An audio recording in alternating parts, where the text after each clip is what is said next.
Chair Johnson, you may call to order and have a roll call. As well as those of you in the audience. Sorry, that looked to be on before. We'll call this, I think it's the 5th public meeting with respect to the redistricting of the city of Santa Barbara.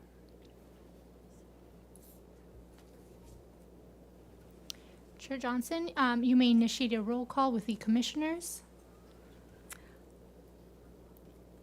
If you please call the roll for us. Thank you. Thank you. Honorable Chair Johnson, Present. Honorable Commissioner Khan, and Honorable Commissioner Ellen White. Elizabeth. Present by Zoom.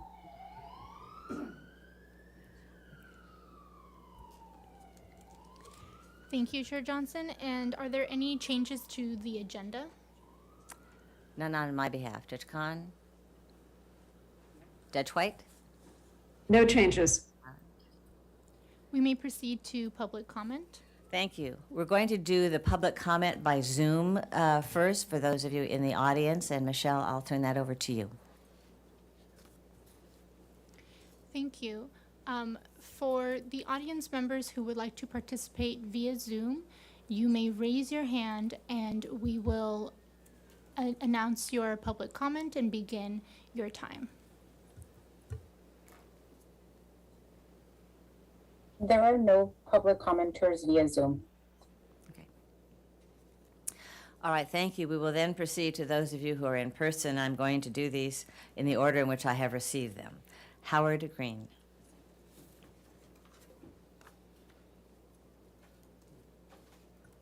Thank you. Good afternoon, honorable judges, but members of this commission. I have a number of thoughts because I'm trying to go back to the beginning or to 5 years ago, because I did participate actively in that exercise. I have not submitted any maps this time because I was busy. But I did appreciate the materials that the consultant provided, particularly in the story. And the story, I think, should be updated as you converge on your recommendation. In fact, maybe a way to present and make the final decisions on the 30th is to have a story that has been set up on how you came to the decisions. And the staff can do this. You all don't have to. But I think that would be good. Because of the national election redistricting going on throughout the country, people are hearing words like packing and cracking. And I don't think it's inappropriate to say that, in essence, because of the importance of the Latino population, that you're packing. Okay, but at least say that, and so people understand that function. I'm recognizing that I'm speaking before the actual content is coming, so that's why I'm being kind of general. But a question that you will, I'm sure, resolve is how is the day of March 30th going to be spent? Are the judges going to have some sort of private time to come to conclusions, or is that all going to be in public with a discussion? The Eucalyptus Hill issue was discussed last week, and I understand that it is by a method of dividing the census area, but I'd like to understand what the difference is between tracts, groups, block groups. I think those are three different words that represent different sizes of districts. And the final thing I'd like to point out is the initial set of materials. This is very colorful. because it is the zoning map of Santa Barbara. Well, as you come into a final decision, I'd like to see the overlays of what the recommended is going to be against the neighborhoods, the land use, the zoning, the economic, the over 75,000. That was a very interesting exercise. And the last thing is, you all stated, I believe, somewhere early on that the communities of interest would be defined by public participation. I think perhaps I've spent more time talking to you guys than many of the others, and so I'm not sure how much public input has come for neighborhoods, except maybe the Eucalyptus Hill area and the high fire zone area. So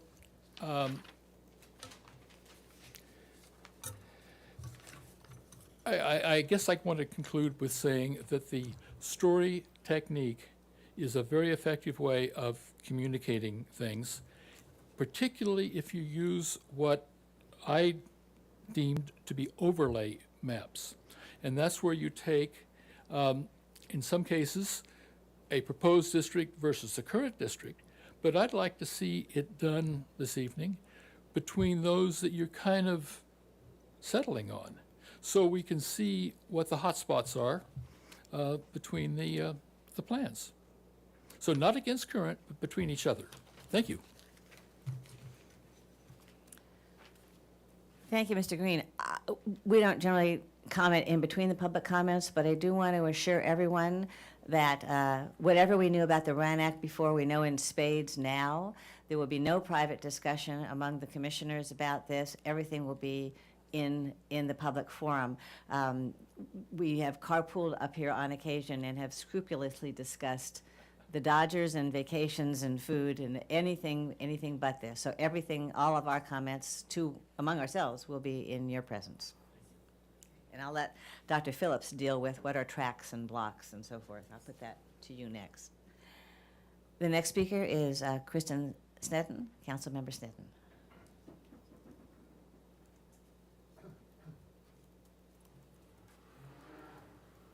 Thank you, Honorable Commissioners, and I think you're getting to know our town pretty well by now. These maps have come a long way, and I really appreciate how much you've taken into account public comment. I'll make a comment now, and I think you'll hear from other speakers about the Upper East neighborhood. So last time we talked a lot about Eucalyptus Hill, but the Upper East neighborhood also similarly has a neighborhood association, very much unified interests and speak with a collective voice. And so based on that, the maps that break up the Upper East, I would encourage to not be the main ones considered. So that would be 103 RE, 105 AE, and the DEC Plan E. Each of those breaks up the Upper East. I think all the rest of them, you've really taken into account the high fire interests and keeping those together, with the exception of 103 RE that breaks that into the two different districts, which I've commented on before. And also 103 RE puts Coast Village Road with District 6, and it may be more appropriate to keep that with Eucalyptus Hill and the neighborhoods that most frequent that business area. Other than that, I think those are the main ones that I would encourage not to lean toward, but I think we've come a long way in really unifying neighborhoods, and especially in the high fire. I'm very appreciative of the options of maps. Can I ask a question? You said that one of the maps puts the Coast Village in District 6, which is the downtown area, is that? That is, yes, map 103 RE has downtown, all of I see. all of the okay. waterfront and Coast Village. And not just about Coast Village, but I think there are good reasons to separate out those business districts. And not to be seen as being completely out of touch, but we have Lower East and we have East Side. Is Upper East the same as East Side? Not at all. Not at all. So I'm the- glad I asked. Yes, thank you. The east side, which you toured, and Councilmember Alejandra Gutierrez, who you heard from last time, represented the east side. The upper east is just below the lower Riviera there in blue on that front page. And it is a strong neighborhood association. And so some of those maps just break it right in half. And so I would just encourage that we keep that neighborhood together. Okay, and so these are ones that break it between District 1 and 4? Well, 103 RE breaks it between District 6 and 4. Okay, In none of them does the Upper East join up with the east side. And I realize it's confusing because they both say east, but okay, yeah. thank you. May I ask a question? What were the numbered maps that you had indicated that you didn't particularly care for? So 103 RE, for the reasons of breaking up the Upper East, that one has no continuity of the high fire district and groups the business districts of downtown, the waterfront, and Coast Village all together. And then no on 105 AE for the Upper East, and no on DEC Plan E for the Upper East consideration. Thank you. Thank you. Madam Chair, I was taking notes, and can you give me the name of the speaker? Oh, this is a council member, Kristen Snedden.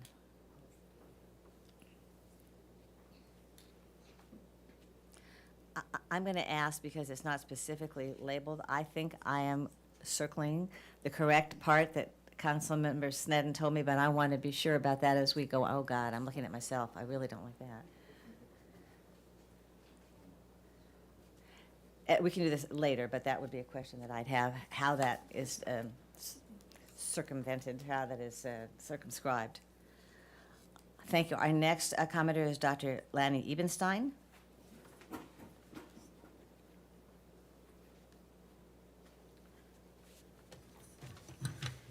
Great, let's see here.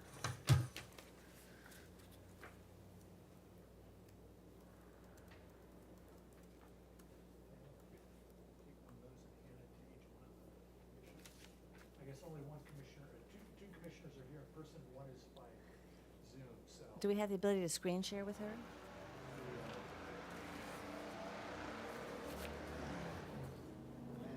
Yes.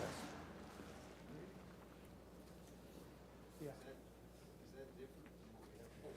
No, it's the same as it's in the, it's the same. Oh, this is in our packet? Yes, that's the Okay, same, but I very just good. wanted to call, actually, no, it is slightly different. This has the current city council districts rather than the neighborhoods superimposed. If you can see that. Okay, if I want to call attention to that. Thank you very much, commissioners, honorable commissioners. Thank you for your time and for your service. I think that these plans are moving toward refinement, and we appreciate that. I'm speaking on, my name is Lanny Ebenstein, I'm speaking on behalf of the District Elections Committee. We think that at this point in time, there are really only 3 plans that are in consideration. That would be plans 104E, 105A and B as a single group, and then the DEC plan, which is also similar to 105A and B. So, and the reason why, I guess that's 4 plans. The 104E, 105A and B, and then the DEC Plan E. They're the only plans that get close to the Benalis decision in terms of the other plans that are before you are multiple percentage points away, not half a percentage point or a percentage point, but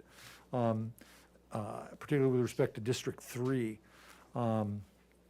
it is something that we think the city would be out of compliance with any other plan and would face the risk of, would that plan sustain the Benalis decision? So we think that the commission would be well advised at this point in time to restrict its future decision-making to 104E, 105A and B, and then the DEC plan.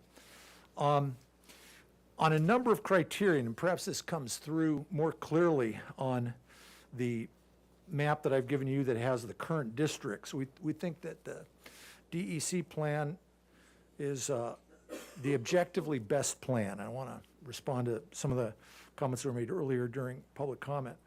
One would be that if you'll notice the current district lines, earlier in some of the hearings, some of the city council members and others made comments about trying to keep lines that are reflecting current districts and don't look like modern art. And particularly if you look at Plan E, it respects current council district lines very well. And remember, there is a 20% difference between the smallest and the largest district now. So apart from the Benalis decision, there would have to be some changes. And so apart from the Benalis decision, we think that Plan E does a very good job of adhering to existing district lines. The DEC plan also is the only plan that results in a Latino plurality CVAP district in District 3, as well as in District 1. And therefore, it best meets the Benalis decision. That's also the case for maps 105A and 105B. Those are the only three maps that meet that criteria. We think that all of these maps, 105A and B, and DEC plan reflect compact districts. We think the DEC plan does that best, and also communities of interest. And you can see for yourselves that they respect communities of interest. With respect to the difference between the DEC Plan E and maps 105A and B, on one of those two maps, 105A and B, one of them, the waterfront all goes to the Mesa District 2, and in the other map, it all goes to the District 4, which is also Riviera, Upper East Side, and San Roque. I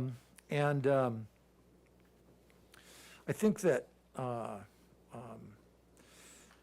that the DEC map is slightly different than those in that it places Santa Barbara City College and the harbor area with the Mesa, but then the rest of the waterfront area goes into District 4. So it's sort of a compromise between those two plans, 105A and B. That's the only difference. The high fire area is all in District 4 pursuant to these plans. I want to talk briefly about District 6. And the problem with Plan 104 E, which also comes closer, it's not a Latino plurality district, but it's close at 45%, is that I don't think the District 6 is a really good district in terms of, if you look at 104E, it has that wedge that shoots over toward the east side. And it seems to me that the approach of 105A and B and the DEC plan that gives a broader District 6 is something that is a positive, not a negative. I'm really familiar with the Upper East Side and Mission Canyon, which I've lived in for all of my life, which is not in the city but is adjacent to the Upper East Side. And have probably gone through the Upper East Side on a daily basis for about the past 55 years plus. There's a real division on the Upper East between about the area at Arriaga and Mitchell-Terrena, one of which has an off-ramp onto 101, the other one goes over 101. So that to say that the areas that are further north in the Upper East Side area are the same as the areas that are closer to Anapamu Street, I just don't think is accurate. And I'd be more than willing to have that conversation with people. But I would guess, for example, that if we'd look at the officers of the Upper East Side Association and where they live, that the overwhelming majority of them, for many years, have lived in the area of District 4 that's outlined in the DEC plan, and not in the area that's proposed for being moved into District 6. Some of that's necessary just for total population reasons, as far as because of the differences in population. I could answer any questions on that. I would note, too, that District 6, the area as a whole, was originally set up as something of a renter's district, and it remains an 80% renter's district.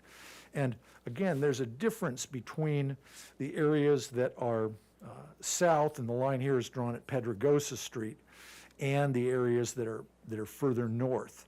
And as I said, I think creates a better District 6 and a better District 4. San Roque is certainly divided at San Roque Road in terms of, again, it's something that can't always be accommodated 100%. 3 of the council districts would have a coastal access. 5 of them would have State Street as an access. And I think, too, that again, I think District 6 is a better plan. So, as I say, these are difficult decisions before you, but at this point in time, given all the factors that are in play, we think that the only maps that it makes sense to continue to consider at your meeting on March 30th would be Plan 104E, and then 105A and B, and then DEC Plan E. And I think that those are the plans that are well represent the community.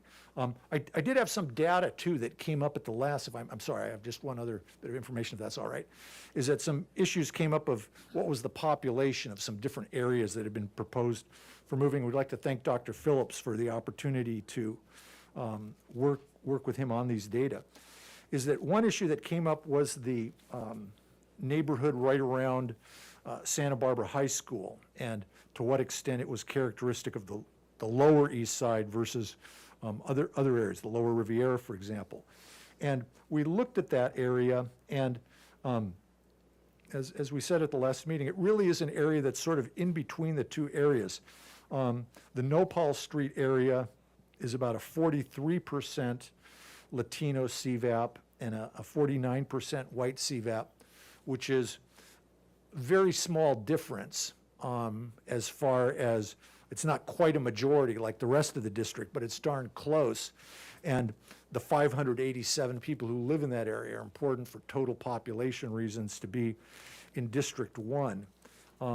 Similarly, we looked at the waterfront area, and it's just not possible to place the waterfront area in District 1 or District 3 and have them remain majority Latino CVAP districts or Latino plurality districts. The waterfront area was something like, depending on where you draw the line, 75% white CVAP and 14% Latino CVAP. There's just no way to get the waterfront in Districts 1 and 3 at this point in time and have them remain majority Latino CVAP or plurality Latino CVAP. And then a final area that was talked about was the area that is south, or rather west of Highway 101 between Mission Street and Las Positas. And the comment was made that by Councilmember Oscar Gutierrez that it was he'd walked the area and it seemed like it was a significant Latino district. And that district is very interesting in that it is, from the perspective of its population, a Latino district, but not from its CVAP population. The Pilgrims Terrace area, which is senior housing, is located in that area. And that area has a CVAP, a white CVAP of 76%, and a Latino CVAP of only 19%. It has about 1,200 people. Again, there's no way that that area could be in with District 3 and and have it remain a Latino plurality district or be anywhere close. So we think that that also indicates in the directions that we've discussed. So anyway, those are some thoughts, and again, thank you for your consideration. And as I said, that's our current thinking on these issues. Thank you very much, Dr. Ebenstein, as we're drilling down. Can I ask Please. a question for clarification? You mentioned 105A and B. Are you particularly making reference to 105A and B, or the iteration that includes the E designation? Thank you. I should have said 105A and BE. That's correct. Yes, that's correct. I apologize for that.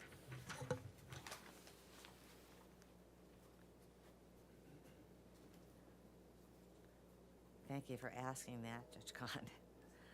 Okay, the next speaker will be Fred Sweeney from Upper East side. And I have actually been able to listen and take notes at the same time, and I have located Upper East Side. It's just not contiguous to where I thought it would be, but now I see it. So I can circle that, and I know now what you're speaking of. Yes, Fred Sweeney. I'm a member of the Upper East Association Board of Directors, secretary, and we also have one of our co-presidents here tonight. He'll speak next. What I'd like to do is hand out for you a little definition of the Upper East. Excuse me, of the Upper East Association's definition of their neighborhood.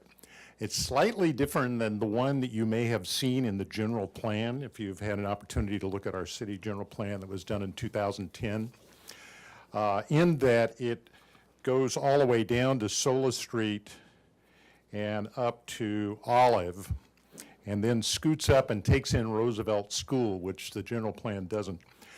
The Upper East Association has been around since post-World War II in the 1950s. It took a hiatus in the 1980s for a few years and then re-resurrected itself about the time that the latest general plan was done in 2010, and we've been very active since then. We have about 200 to 250 households in what is about a 600 household neighborhood. And just a point of reference in how the city of Santa Barbara has grown. The city of Santa Barbara used to end, for all intents and purposes, at Constance Avenue. State Street never went through until after the 1940s and actually wasn't built the way we see it today until the 1960s. So the Haley survey that laid out the city in the grid that we now see ended at Mission Street and then was later developed from Mission to Constance by two tract developments. So we represent the early part of the city, but the northern half of the Upper East really wasn't developed until post-World War II, and you can forensically look at the style and types of homes up there. I'm an architect by training and a master planner, and I'm always fascinated about the forensics of how cities grow. And so we would encourage any of the plans, and I think Councilman Sneddon shared with you the ones that I think will be appropriate for us in not breaking up the Upper East. However, the map that I just shared with you, I'd like to share one piece of Upper East history. Prior to our re-resurrection in 2010, it was traditionally thought that the Upper East neighborhood ended at Valerio Street as it came down. And we had some disagreement with city planners in the general plan update that they wanted to move it down to Sola, where it's designated today.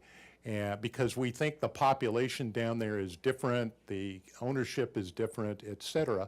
So I know there's one plan that shows ending at Pedregosa, or forgot which plan that was, or maybe it was, I think it was Pedregosa. That kind of entails who we are as the Upper East.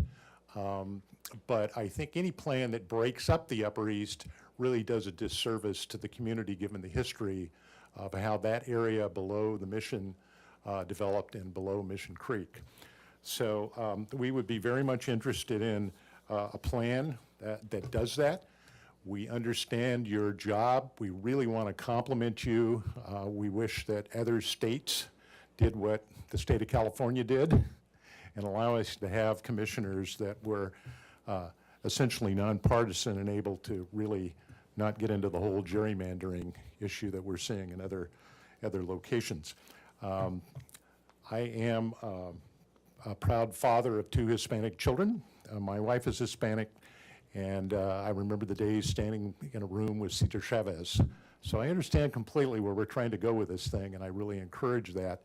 But there is something about acknowledging the history of how cities are laid out. Thank you so much. Any questions, Judge Khan? Yes, you had made some mention that you would agree to those plans that were laid out by Councilperson Snedden. Yes. And if I recall, I asked her, if she could kindly repeat the plans that she liked. And I believe it was 103 RE, 105 RE, and the DECE. If I'm mistaken, Correct. please correct me. No, those are Those are the no. ones- Those are no? Those are no. Okay. So the Yeah. ones that were therefore, you are in concurrence with the council person as the ones that you prefer. Which maps are those? And I may have the incorrect maps just because I got this as a link, so I may not have them correctly identified. But 101 RE, 102 RE, and then 104 E, and 105 BE. And the reason for not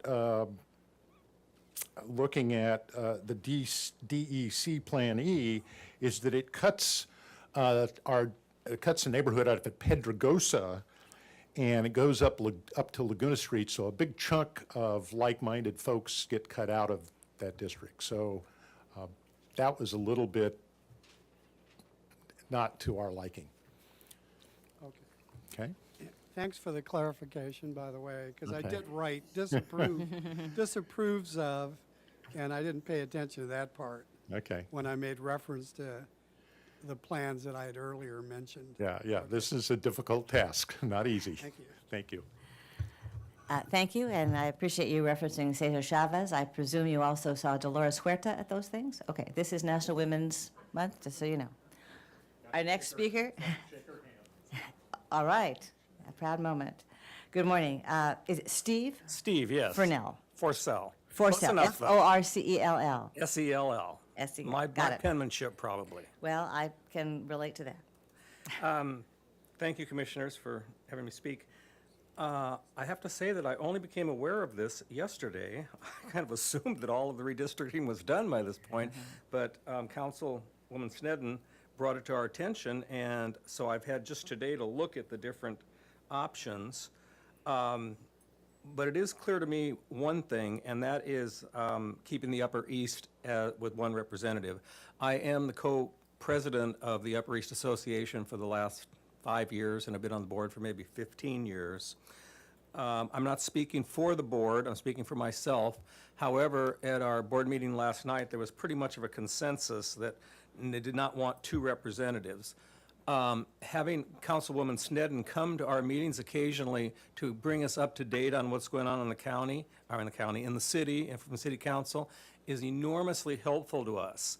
And if we had to have 2 different representatives because we were cut in half, it's going to make it that much more difficult. It's hard enough to get council people in Santa Barbara to come because they're very busy, and to get them to come to these meetings, we worked a long time to get a date that worked for them and for our board to have Kristen come yesterday. So that's another reason for continuing to have just 1 representative for our area. We do have about 250 households. That's not individuals. In the Upper East Association, we have 250 households. How many people does that represent? I don't know, 2 or 3 people per house, certainly. So quite a few people.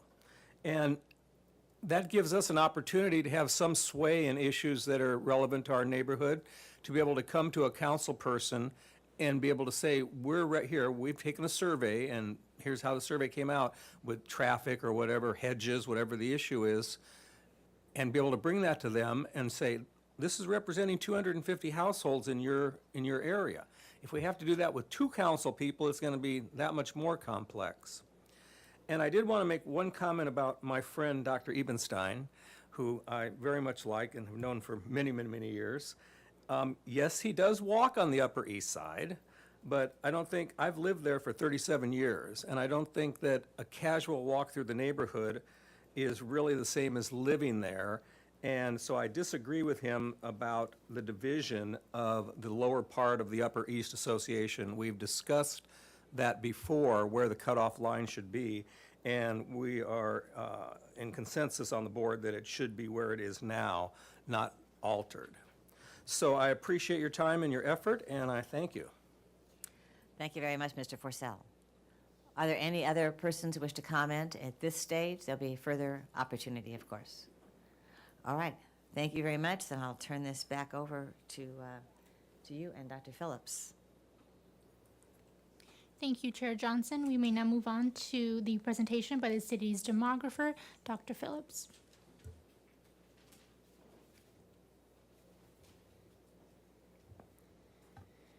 Thank you very much. Good evening, honorable commissioners. Good to be with you again. And so tonight we will be continuing this process of going through the different options on the table for redistricting. And we've tried to narrow it down, but we still have 7 options that we'll be going through. So maybe we can further narrow those down tonight. I've been through the federal and state criteria quite thoroughly in previous meetings, so I'll be briefer tonight unless someone requests that I go into more detail about a particular criterion. But to start with the federal laws, we need to have districts that are equal in population, that respect the Federal Voting Rights Act, but not engage in racial gerrymandering, where we make race or ethnicity the only or main consideration.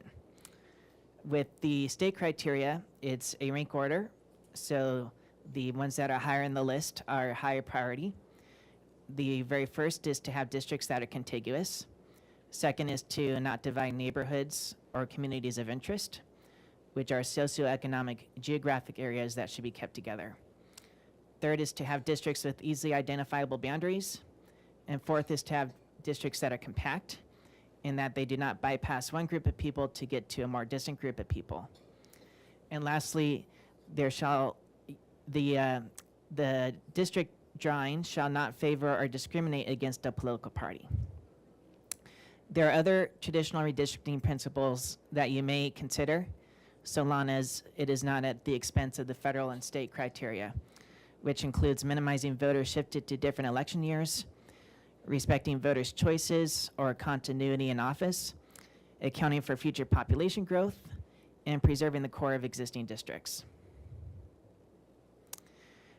There is also the Benally stipulated judgment to be mindful of, and I'll read it in full here.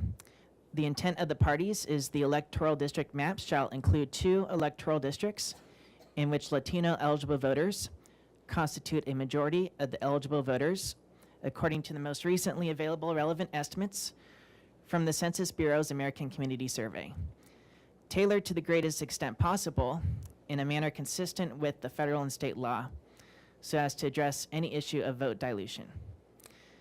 So in the case of Santa Barbara, those 2 electoral districts would be districts 1 and 3. 1 on the east side, 3 on the west side. So you see those districts on this map of the current plan, District 1 and District 3. And so at the bottom right corner, you will see for all the maps, there is given the percentage of the citizen voting age population, or CVAP, that is Latino in each of those districts. And so under the current plan, it's 49% in District 1 and 45% in District 3. But the current plan has a total population deviation of 18.5%. This is slightly corrected from what was reported earlier due to the census block split at Eucalyptus Hill. So this is the up-to-date number. It's still well above the 10% threshold for what's considered equal population districts. So given that the current plan is not an option, we had to consider what might replace the current plan. So the first option is NDC Draft Plan 101RE. And you'll notice that all of these plans have the suffix E to indicate that the census block that stretched up into Eucalyptus Hill has now been cut, so that Eucalyptus Hill is kept whole in District 4. So that has been done for all of these plans you see tonight. Is this a good time to tell us the difference between the block and the tract, the language that was asked by someone? Yes, sure. So a census block is the smallest unit of resolution at which population data is reported. Usually it's about the size of a city block. And so it's, the census does not report any data at a smaller resolution than that, like household by household, for privacy reasons. So that's the smallest unit we have. They are grouped together by the census into census block groups, and these census block groups are further grouped into tracts. But we are under no obligation to stick to the boundaries of block groups or tracts. Census blocks are usually our constraint, our lowest level constraint. It's only in rare circumstances where we would want to split a census block, as we've done for good reason, to keep the Eucalyptus Hill neighborhood together. Thank you. Mm-hmm. So with 101 RE, the boundary between districts 1 and 4 is slightly changed from what you see under the current plan, which follows the neighborhood boundary right over here. So this little corner is cut out and placed into District 4. And that is done so that you can still have a majority of the citizen voting age population in District 1 be Latino. Because the idea of 101 RE is kind of a minimal change approach. So we would want to try to preserve District 1's coastal territory. But as Dr. Ebenstein explained, it's a very low Latino population along the East Beach. So if it's going to be included in District 1, it has to kind of lose a part up here, which is less Latino. Now, District 3 has to expand because it is the most underpopulated district under the current plan. So the proposal here is for it to expand southward so that it has some coastal territory, which is currently not the case under the current plan. So that would be at the expense of District 2, which currently goes all the way to State Street. But we do maintain a very slight sliver of District 2 going all the way to Stearns Wharf.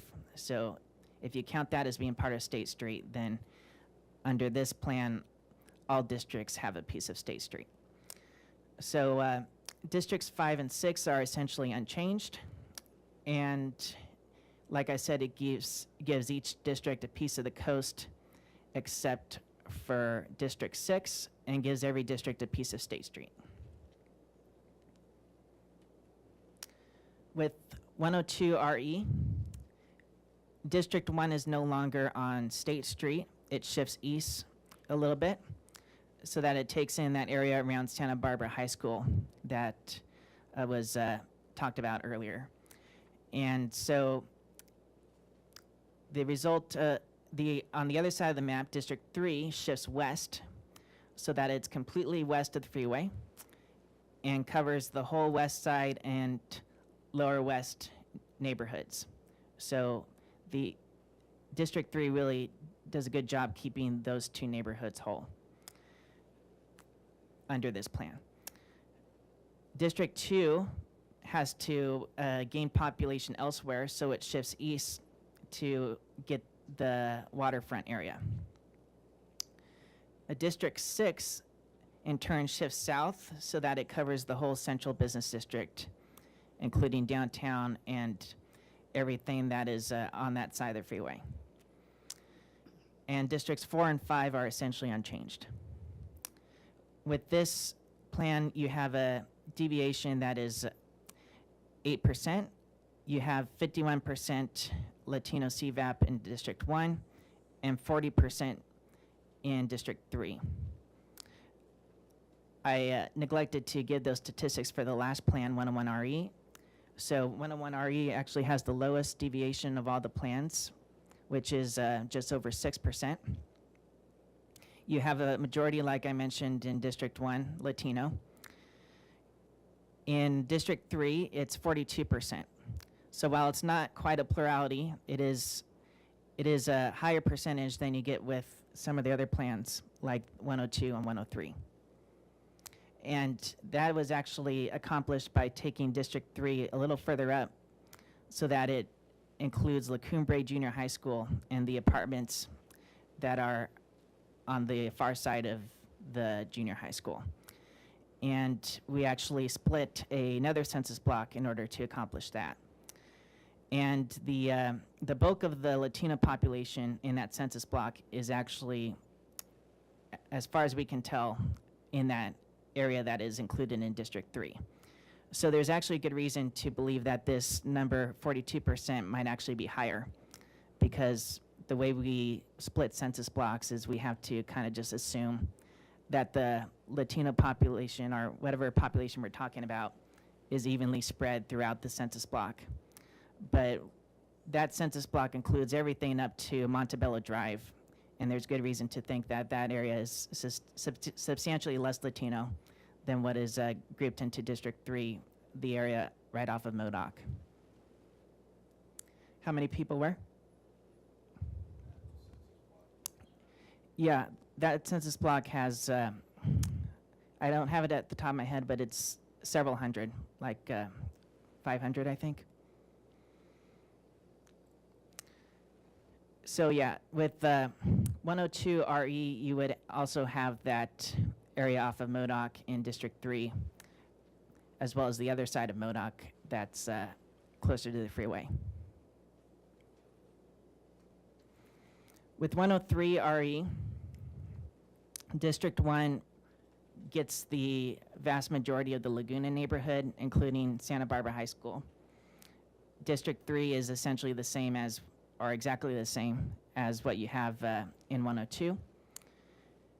District 2 is more of a northern western district because it takes in the hills out here.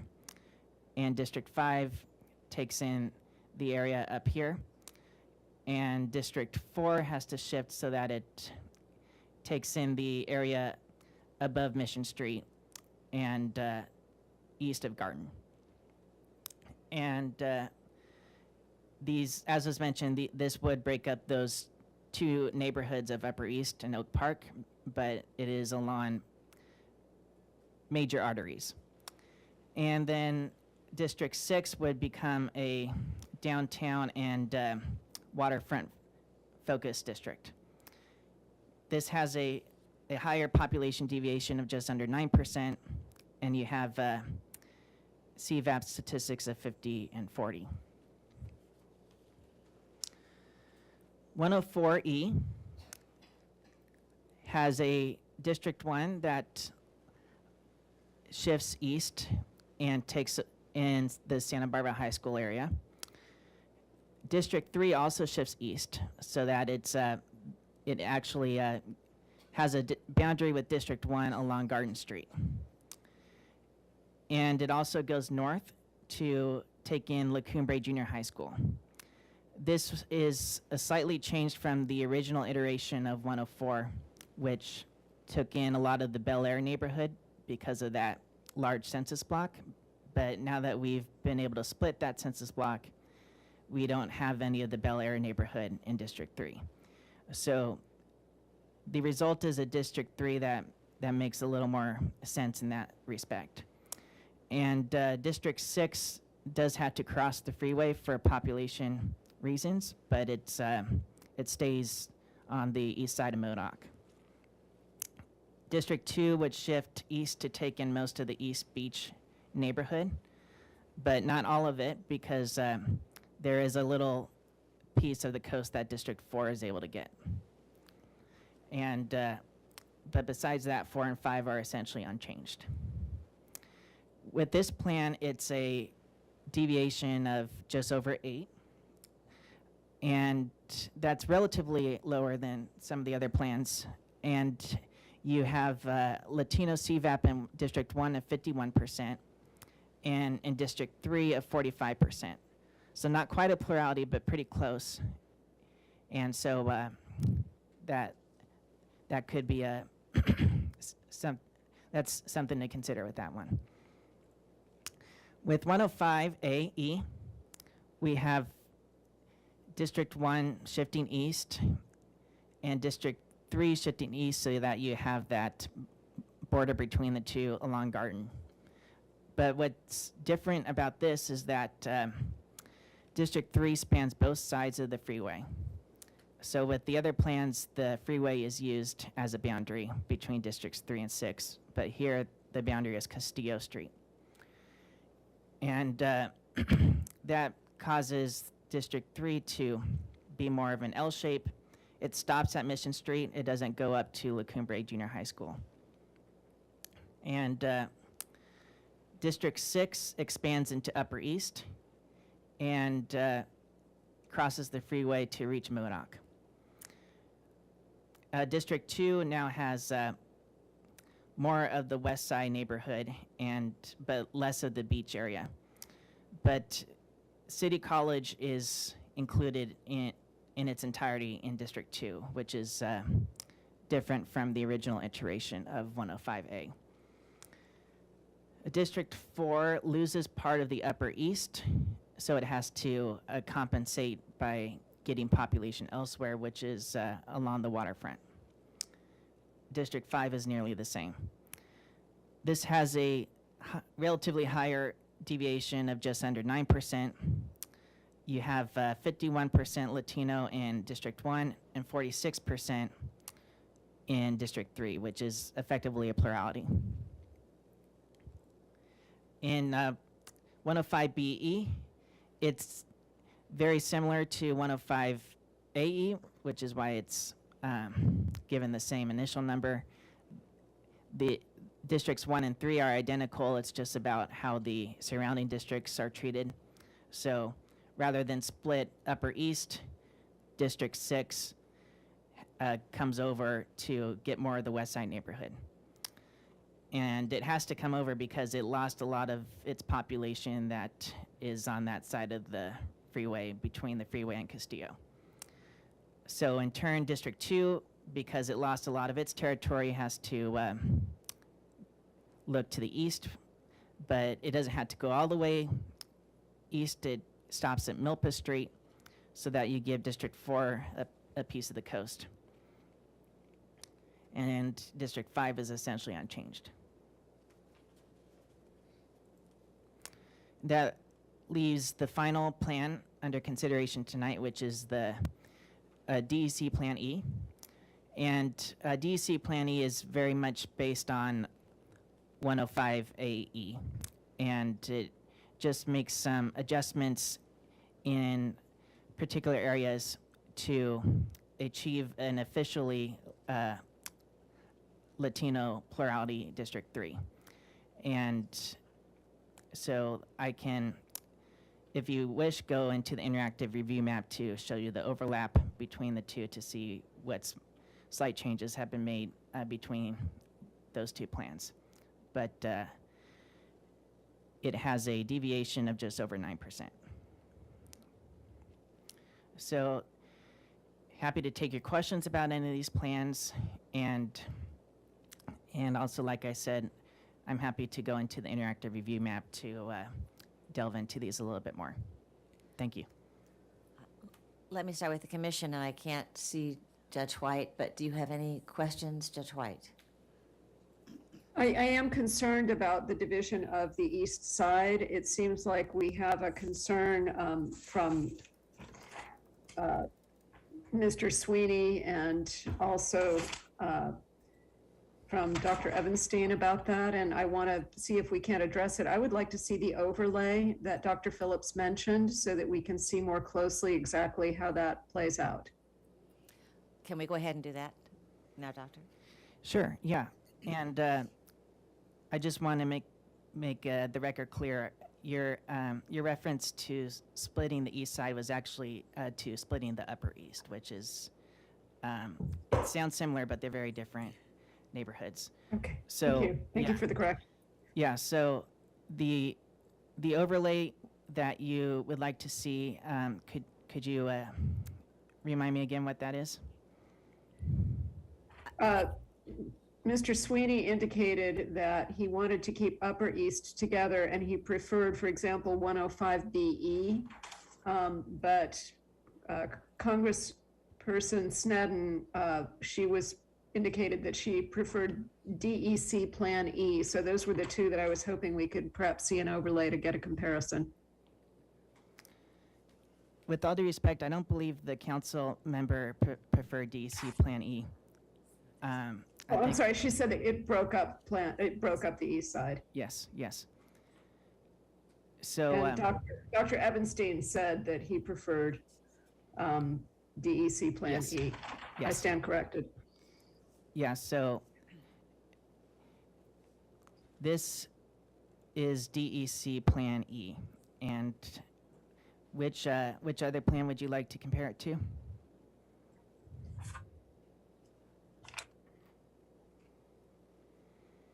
I think it was 105BE, which kept the Upper East Side together. There were a number of them, 101RE, 102RE, and 104E, and then 105BE. So I just wanted to see where the Upper East Side was cut. Yes, okay. So the DEC Plan E cuts the neighborhood at Pedregosa, Laguna, Valerio, and you'll see the white line is, at least as the city's general plan defines it, the boundary of the Upper East neighborhood.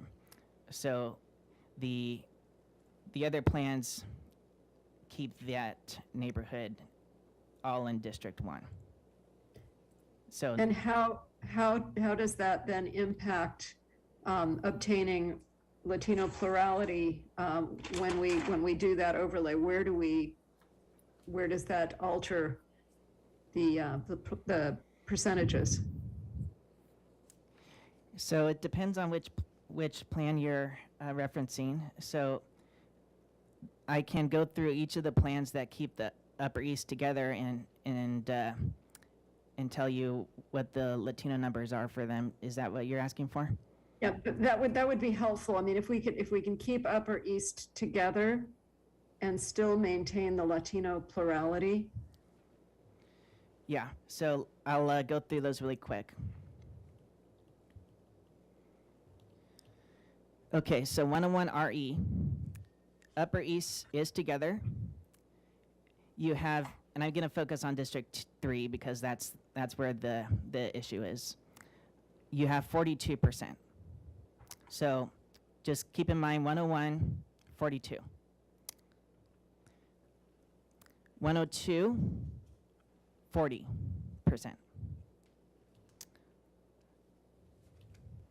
104, 45%. 105B, 46%. And those are all the plans that keep the Upper East together.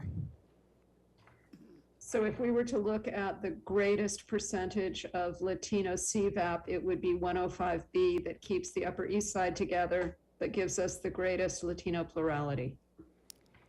Yes, that's correct. The one concern with 105BE is it has a very high population deviation, just barely under 10%. So that's that is a disadvantage of that plan. I understand.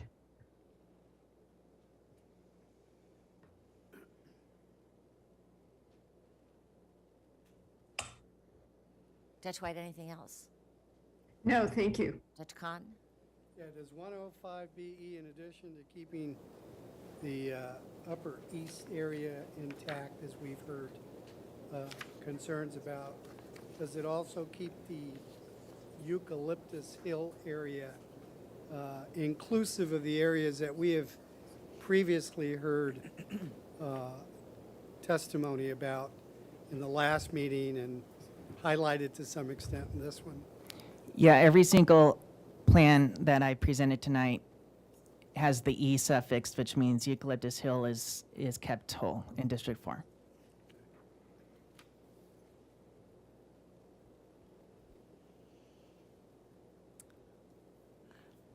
Okay, I don't have any questions at this time. So we do have public comment. We have one request, and I'll add another one. All right. Sebastian Aldana Jr. Good evening, sir. Oh, I beg your pardon. Can I take him out of order from the Zoom? We'll do that. I'm sorry. Good evening, Mr. Aldana. Please go right ahead. Okay, thank you very much. Good thing I put on Channel 18. I saw it was live. I just live 6 blocks from here. This is my first meeting, first time I'm able to speak on the redistricting. As far as District 1, from the current to the 101 RE, that's as close as it can be. I mean, all the other ones, you're taking the cream of the crop away from District 1, which is East Beach. And which map are you looking at? I'm looking at, 101 RE 101 RE. is, you're just taking a little corner, the northeast corner away from the existing, which in a sense, we could say, that's fair. But now you want to take from the freeway south. It's called East Beach. It's not called like on other ones. District 4 gets the East Beach, or the Mesa, District 2. It's not called Mesa Beach. So East Beach, in my opinion, belongs to the east side. And it seems, so I have a good pulse of the neighborhood, of the people that live there, and they want the beach in their district, along with the wharf, as per the agreement back in 2015. So if you could do everything possible to keep District 1 as it stands right now. I know we're making a lot of adjustments for what I'm hearing right now for Upper East, but in order to make that adjustment, the people in District 1 are going to lose their cream of the crop, and I just don't see that fair. I look at it, there's another way of looking at things is each district, just like each individual, has a net worth. And you're taking the cream of crop from the neighborhood, the district, and that's not good. There was a comment saying that not very many Latino people live in the East Beach area, but very little people in general live in the East Beach area. So take that into consideration also, and do your very best to keep District 1 as the existing layout. Thank you. Thank you, Mr. Aldana. Dr. Ebenstein had indicated you wish to speak.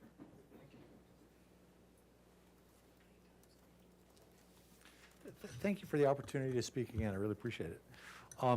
Two quick comments. One is that I'm impressed by the comments by the speakers from the Upper East Side, some of my longtime friends and associates. I think that it would be possible to modify the DEC Plan E to draw the line at Sola and Olive Street to maintain all of the Upper East Side Association area in District 4.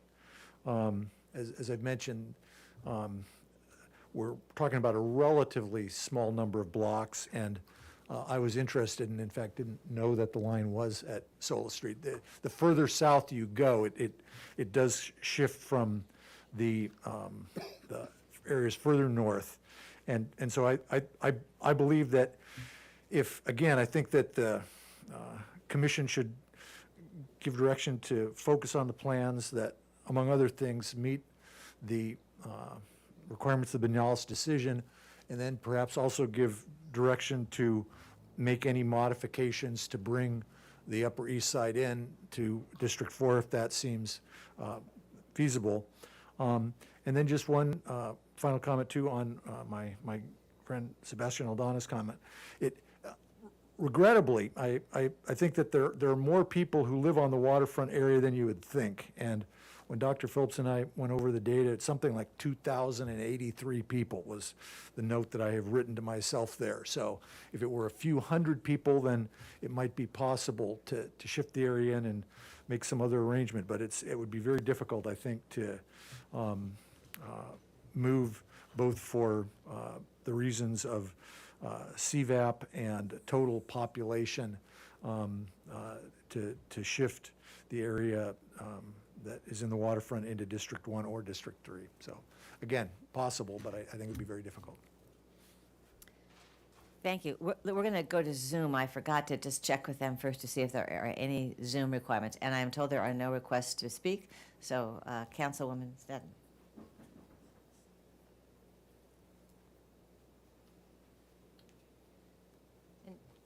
Thank you for indulging our 2 rounds of public comment.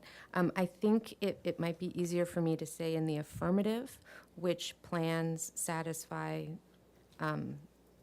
what different public speakers have commented on for the Upper East and Eucalyptus Hill, which you've already taken into account, and the High Fire. So the yes for all of those would be 101 RE, 102 RE, 104E, and 105BE. And to Sebastian Aldana's comments, he's echoing some of the comments we've made in earlier about District 1 maintaining East Beach. And I do think that I'd like to support that. And to reiterate on Plan DEC, as I said before, it is an embarrassment of riches for District 4 to have Riviera, Coast Village, the waterfront, East Beach, and the characters of those areas are very different. So the voices of waterfront residents versus the steep hillside high fire residents would be very different considerations that I don't think they'd be as well served, the East Beach. So I said before the ones that I was a no, but and this is just taking into account it might be easier for the yes list. So 101 RE, 102 RE, 104E, and 105BE. And thank you so much for your careful consideration. Thank you. Any further comment from the live audience? Yes, I know this is one of our council members as well, correct? Correct. Good afternoon. Good evening. I'm Councilmember Oskar Terrace. I just want to comment that Plan 103RE, that's a really good drawing of what we all consider to be the west side. It pretty much encompasses that. But I do see that it only meets 40%. And, you know, this whole dilemma from my perspective is, you know, complying with the feeling of the law or the letter of the law, which is what your responsibility is. And it's not an easy one because 105BE actually gives us the highest percentage at 46%. So I don't know if it's at all possible to try to combine 103RE and 105BE. But that's just my 2 cents. I know you all have a really tough responsibility here, and you're doing the best you can in order to comply with the law. So I appreciate your efforts. Thank you. Thank you, Mr. Gutierrez. Anyone else within the audience? Let me go through our chairs one more time to see if there's any questions or comments or directions you would like to give to Dr. Phillips. Dr. Khan, anything from you? You know, we understand the concerns and, you know, admittedly, we're not technicians in the same way that the doctor is and Dr. Ebenstein, but we're good listeners. And we listen to all of you. And we want to incorporate all of your concerns, but there will be limitations. It's not a perfect process. And I just want to say that, you know, we hope that the iterations that, you know, if it's possible, as we last heard from Council Member Oscar Gutierrez, if iterations can be accomplished by blending one map with another, I mean, I'm all for that, to make everyone as content as possible with regard to these boundaries and taking into consideration the concerns that have been raised over these weeks. So I would certainly consider, you know, yet another map, but we're starting to get into the final, you know, the final end point of this entire process. So how many more maps we can consider, I don't know. And even if there was another map that was proposed, there would be concerns, I'm sure, even as to that. So, Judge White? I concur with Judge Khan. I would like very much to see if we can do what Congressperson Oscar Gutierrez, I'm sorry, City Council Person Gutierrez recommended, which is to try to blend 103RE, which only has a 42% Latino CVAP, or only a 40%, and combine it with 105BE, which has 46%, and see if we can still maintain the Upper East Side and satisfy some of the other concerns. Thank you. Can I turn to Dr. Phillips? Based on the comments that you've heard and concerns and our questions, is there any map that you would propose perhaps could be put together for our next meeting, which is in a way our last public meeting to create new maps? I think that will be sort of our last opportunity, because on the 30th of March, then we'll be dealing with the maps that we have. Yes, it's certainly possible. With all due respect, I would submit that 101RE already basically achieves what the council member is asking for, in that you have a higher Latino CVAP of 42%. And the West Side neighborhood is not completely, but it's mostly kept together. It's joined with the Lower West. It goes up to La Cumbre Junior High School. It has territory on the coast, so it hits State Street as well. And it's, so I feel that it probably represents that blend, that compromise the best.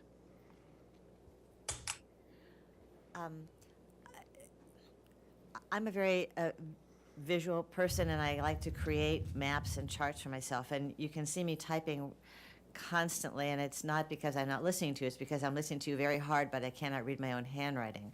So I don't have any particular map.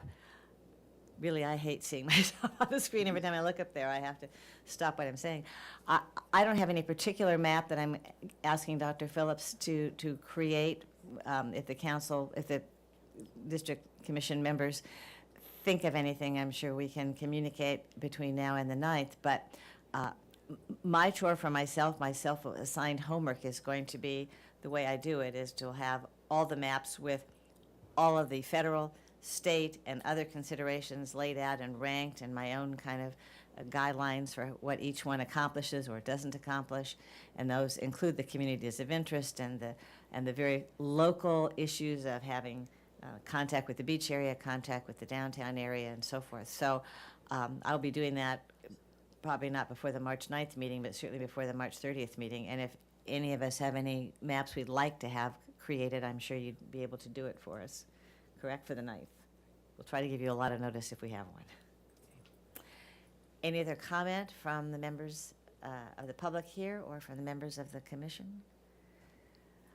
Okay, I'll turn it back to Michelle. Thank you, Chair Johnson. We can now move on to a discussion of future agendas. As far as I understand, our next meeting is March 9th, and it will look a great deal like this meeting, correct? No, the 14th. I mean, the 14th. This is March 9th, the 14th. Yes, Mr. Colon. Thank you, Your Honor, members of the commission. I heard Dr. Evenstein to say that he thought a revision of DEC Plan E might accommodate the Upper East community of interest. If you are interested in that, now would be a good time to give Dr. Phillips direction on that. Thank you. I completely glossed over that, and I beg your pardon. But Dr. Phillips, can you accomplish that for us by the 14th? I could.